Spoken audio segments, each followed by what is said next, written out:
Notion M1.2, nature d'un angle. Donc il faudra faire très attention quand on vous demande la nature d'un angle ou le nom d'un angle, ça ne correspond pas à la même chose.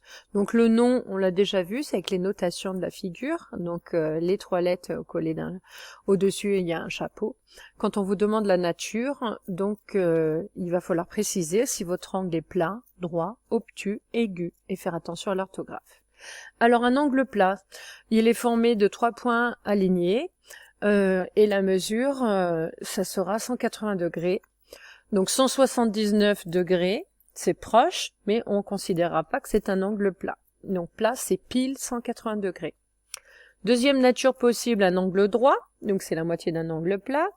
Donc c'est représenté par un petit carré sur la figure, et donc la mesure, ça sera pile égale à 90 degrés.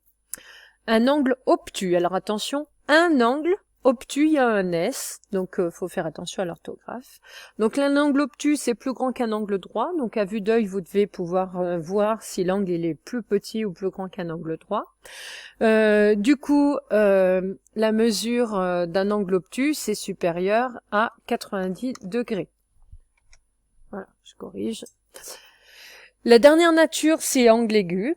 Donc attention à comment ça s'écrit, hein. C'est pas comme une maladie qui est aiguë, hein. Donc ça s'écrit A-I-G-U, il n'y a pas d'accent circonflexe.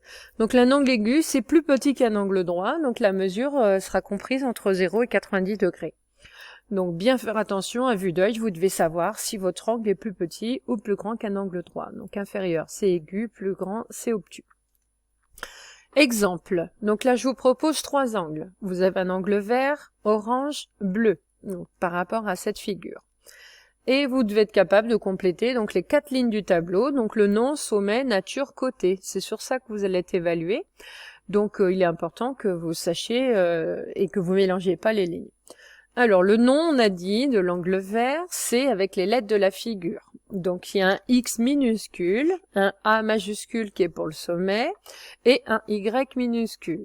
Alors si je veux vraiment utiliser les mêmes notations, voilà, c'est, j'écris juste l'autre écriture, voilà, je dois mettre un chapeau dessus, et j'ai le droit d'inverser les 2 lettres, donc ça serait Y, A, X.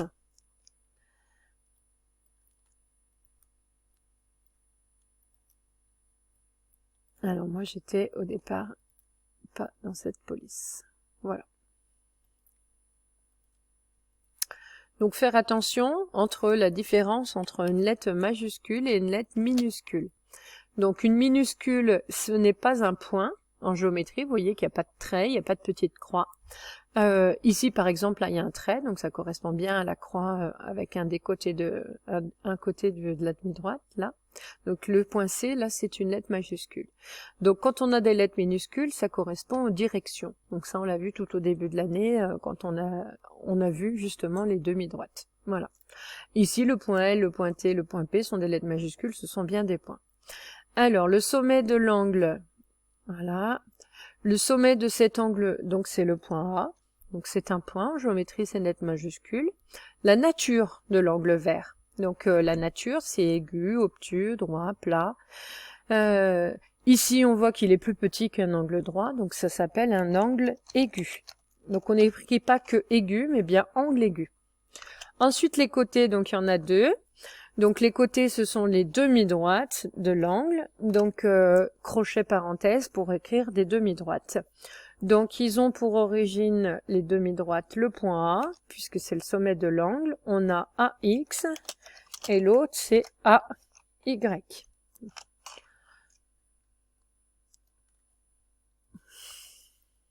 Voilà, donc je change la police juste pour que ce soit un peu plus cohérent avec la figure. Voilà, c'est écrit dans la même police. Je passe à l'angle orange, ici. Alors son nom, avec les lettres de la figure, donc C c'est une lettre majuscule, c'est un point. Le sommet c'est O, c'est un point. Le Z c'est une direction. Donc c'est une lettre minuscule, pardon.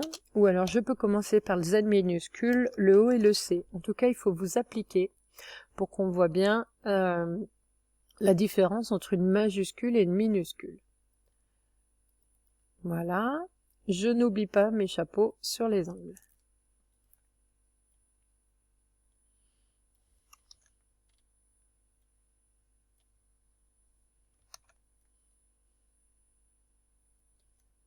Je passe au sommet. Le sommet, donc, c'est l'origine des deux demi-droites, donc c'est le point haut, donc une lettre majuscule. La nature, donc on voit que cet angle orange, il est plus petit qu'un angle droit, donc ça sera un angle aigu. Ensuite, les côtés de cet angle-là, donc c'est deux demi-droites de même origine. Première demi-droite OC, donc O c'est un point, C c'est un point. L'autre demi-droite a pour origine toujours le point O. Et l'autre, c'est le Z qui correspond à une direction, donc c'est un Z minuscule. Je passe à l'angle bleu ici. Alors attention, dans un triangle, il y a trois angles, hein. L'angle bleu, c'est celui-là. Donc soit je l'appelle LPT, ou la lettre du milieu, c'est bien le sommet. Ou alors je peux l'appeler TPL. Voilà. Le sommet de l'angle, donc le sommet de l'angle bleu, c'est le point P. Si je regarde la figure, on voit qu'il est plus grand qu'un angle droit, donc ça sera un angle obtus. Et je fais attention à l'orthographe.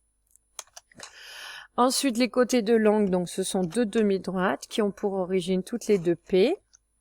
Voilà, je peux le mettre comme ça. Hein. Premier côté, c'est la demi-droite PL. Elle est une lettre majuscule puisque c'est un point. Le deuxième côté, c'est PT. Voilà. En géométrie, une lettre majuscule représente un point, une lettre minuscule, une direction. Donc, il faut vraiment qu'il n'y ait pas d'ambiguïté quand vous écrivez. Voilà, la notion est terminée.